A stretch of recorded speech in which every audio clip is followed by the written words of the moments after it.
증인은 주님의 발자취를 따라가는 사람입니다. 요한계시록 11장 1절에서 14절. 사랑하는 성도 여러분, 반갑습니다. 월요일 아침 하나님께서 주시는 이 놀라운 말씀, 우리 마음에 새기는 귀한 시간 되길 소망합니다. 하나님께서 요한에게 성전을 측량하되 성전과 제단, 그 안에서 경배하는 자들만 측량하고 바깥 마당은 측량하지 말라고 하셨습니다. 이것은 역사적 배경에 따라 파괴된 성전이 측량된다는 것으로 이해할 수 있는데요. 성전 재건을 의미하지요. 이것은 또한 하나님께서 보호하신다라고 하는 의미이기도 합니다. 본문에서 성전 바깥마당은 측량하지 말고 그냥 두라고 되어 있지요. 이것은 앞으로 고난받는 교회를 상징하는 부분입니다. 이방인에 인해 42달이라고 하는 한시적인 기간 동안 이방인이 짓밟는 시간이 일어날 것인데, 이것은 예수님의 초림과 재림 기간을 의미합니다. 결국 모든 것은 예수님의 재림과 동시에 마무리된다라는 사실을 우리는 또한 알게 되는데요. 이와 같은 한시적으로 일어나는 이 고난이 있다라는 사실을 우리 먼저 알아야 할 것입니다. 이 땅의 소망인 교회에 대해서 지금 설명하고 있습니다. 하나님께서 두 증인인 교회에게 권세를 주시겠다라고 말씀합니다. 4절은 두 증인을 두 감람나무와 두 촛대로 표현하는데, 이것은 스가랴 4장에 등장하는 7 촛대를 연상시키지요. 스가랴는 유대 공동체가 바벨론에 의해 파괴된 성전을 재건할 것임을 예언한 사람입니다. 결국 스가랴의 예언을 토대로 이 부분을 이해하면, 비록 교회가 고난을 통해 무너졌지만 반드시 하나님께서 주신 권세를 가지고 그 능력을 발휘하게 된다는 것을 이야기하고 있는 부분입니다. 5절과 6절을 볼까요? 교회가 하나님께로부터 받은 권능에 대해 자세히 묘사됩니다. 그들은 원수를 해하고 재앙을 내리는 강력한 권세를 가지는데, 이는 증인 홀로 약한 존재가 아니라 하나님의 말씀 자체가 세상을 심판하는 권능을 가지고 있음을 보여주는 대목입니다. 결국 복음은 무력하지 않으며 살아있다라는 사실을 우리는 알 수 있습니다. 두 증인이 증언을 마칠 때 무적행으로부터 짐승에 의해 죽음을 당하게 된다라고 하는 사실이 우리가 7절에서 보게 됩니다. 교회가 세상 권세에 증언을 마칠 때 죽음을 당할 수밖에 없음을 요한이 기록한 것인데요. 요한은 두 증인이 죽은 곳을 소돔 또는 애굽이라고 표현하면서 그곳은 주님께서 십자가에 못 박히신 곳이라고 기록했습니다. 바로 주님께서 수치당하신 예루살렘에서 두 증인도 죽음을 당하게 된다라는 것인데요.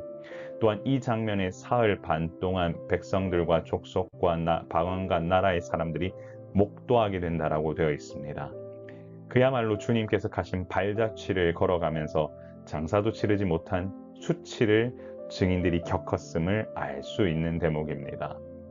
10절에는 땅에 사는 이들이 증인들의 죽음을 즐거워하고 또한 예물을 주고받는 장면이 나옵니다. 이는 교회의 쇠퇴와 성도들의 고난을 보며 기뻐하는 세상의 악한 본성을 우리가 알 수 있게 되는데요.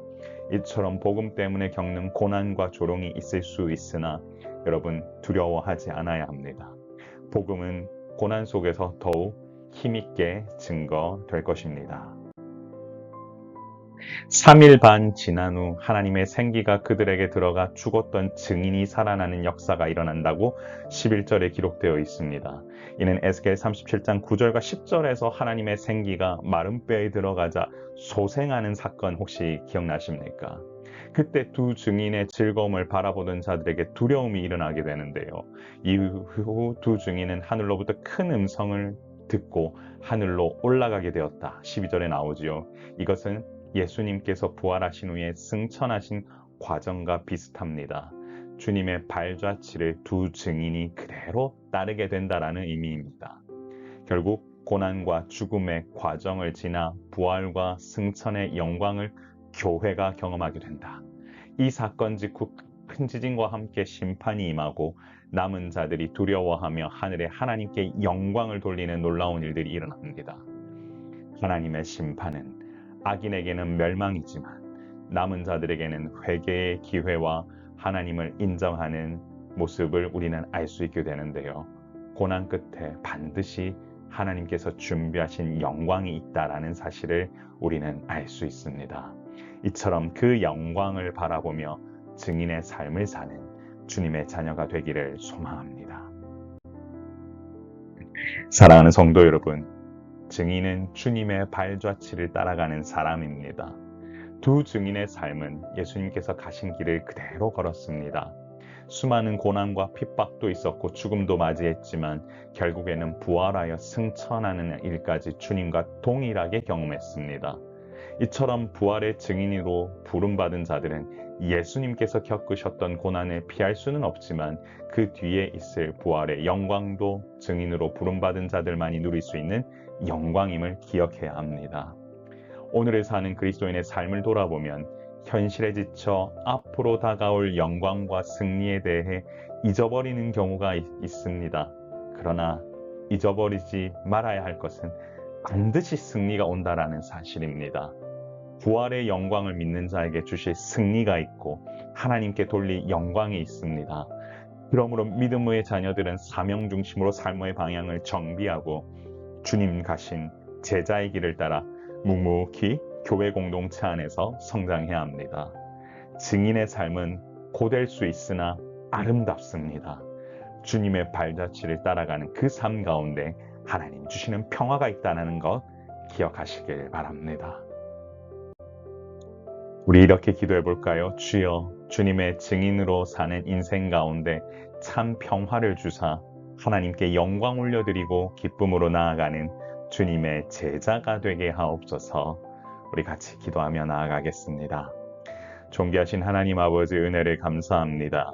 하나님 주시는 은혜가 우리의 삶 가운데 넘쳐나길 소망하오니 주여 은혜 주시고 하나님 부으시는 그 은혜 가운데에 아버지 이 증인된 삶을 살아갈 수 있도록 인도하여 주옵소서. 교회가 예수 그리스도의 본을 받아 주님께서 가신 그 길을 걸어가길 원하오니 가는 길 가운데 고난과 어려움이 있다 할지라도 승리하는 삶을 경험하게 하여 주시고 바라기는 그 가운데 하나님의 놀라운 영광을 바라보고 나아갈 수 있도록 인도하여 주옵소서. 오늘 아침 일찍 아버지 하나님 앞에 말씀 묵상하고 나아가는 이 성도들의 삶을 주님 지켜보호하여 주시고 아버지 하나님 함께 주님 나라를 누리며 참 승리를 누릴 하루 그리고 이번 한 주 될 수 있도록 인도하여 주옵소서. 감사드리며 우리의 생명이시고 소망 되신 예수 그리스도의 이름으로 간절히 기도드리옵나이다. 아멘. 주께서 부으시는 은혜가 우리 가운데 넘쳐나길 원합니다. 항상 강건하십시오. 샬롬.